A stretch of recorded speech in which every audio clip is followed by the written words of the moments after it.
The rain poured heavily against the windows as I stood outside my son's house, or what used to be my home.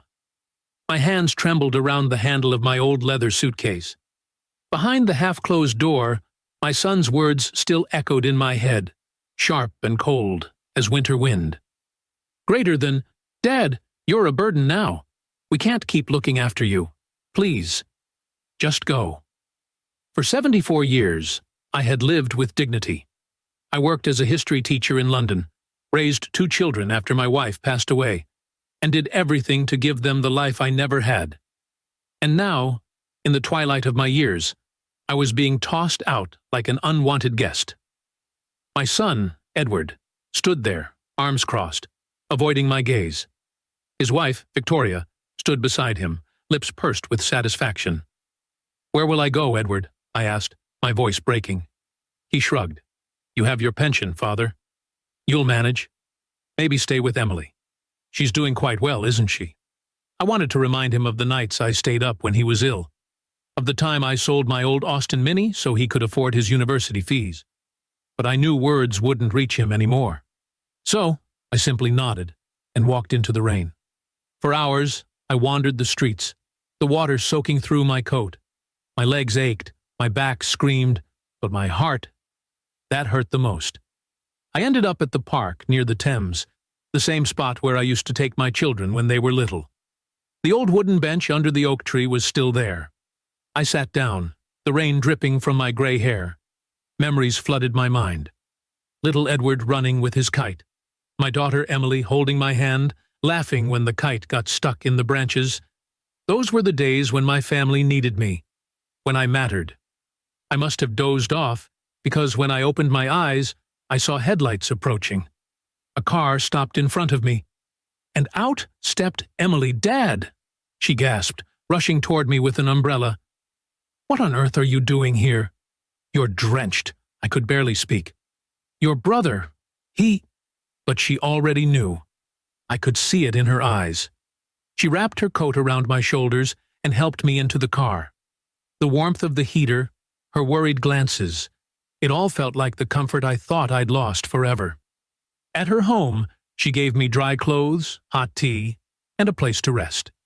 I hadn't felt such peace in years. That night, I overheard her talking to her husband, Michael. Greater than, how could Edward do this to him, after everything Dad's done? "Don't worry," Michael said quietly. "He'll regret it soon enough." But I didn't want revenge. I only wanted peace, and maybe one last Christmas, surrounded by love. A few days passed. Emily kept asking me about my savings, my pension, and the small cottage I still owned in Kent. I didn't think much of it. She was always practical, like her mother. Then one afternoon, she came to me with a gentle smile. "Dad, I've arranged something. Come with me tomorrow." When I asked where, she only said, "You'll see." The next morning, we drove to a small solicitor's office in town. A man greeted us warmly. As I sat there, confused, he slid a few documents across the table. "Sir, these are the papers for the property transfer," he said. "Your daughter has handled all the legalities." I blinked. "Property transfer? What property?" Emily looked at me with teary eyes. "Your cottage, Dad. Edward's been renting it out in his name. But now it's all back under your control. Legally?" My hands trembled as I signed. She had quietly discovered that Edward had transferred my property to himself after Mum's death, and reversed it, using every bit of legal power she could. A few days later, we visited Edward's house. He opened the door, surprised and nervous. "Dad, I didn't expect you." I smiled faintly. "I came to see you, son, and to return something." He frowned. "Return what?" Emily stepped forward, her voice calm but sharp. "The life you thought you could steal from him." Then she handed him a letter, the eviction notice, the house he'd been renting, the income he'd been enjoying, all gone. Edward's face turned pale. "You can't do this." "I didn't," Emily said. "Dad did. It was always his right. You just forgot what family means." He looked at me, eyes wide. "Dad, please. I didn't mean—" I raised a hand. "Stop. You already said what you meant when you called me a burden." The silence that followed was heavy. Even Victoria lowered her eyes. Months passed.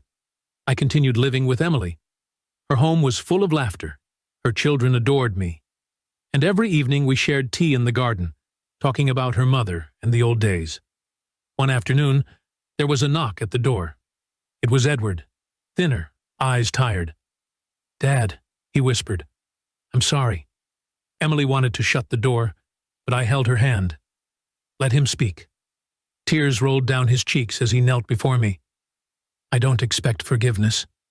I just wanted to say, I was wrong. You were never a burden. I was blind, selfish, and ungrateful." For a long time, I said nothing. Then I placed a trembling hand on his shoulder. "Son," I said softly, "money can be earned again. Respect, once lost, is harder to find. But you're still my boy." He wept, clinging to me like he hadn't in years. That evening, as we all sat together, Emily, Michael, Edward, and his children, I looked around and smiled. My family, broken once, was slowly healing. Emily leaned closer and whispered, "See, Dad? Sometimes justice isn't about revenge. It's about reminding people what love costs." I nodded, feeling the weight of years lift from my heart. Because in the end, it wasn't my daughter's revenge that shocked everyone. It was her forgiveness. And that, more than anything, brought my family back together. Moral: sometimes the greatest revenge is not in punishment, but in showing those who wronged you how true love and respect can rebuild what greed and pride destroy.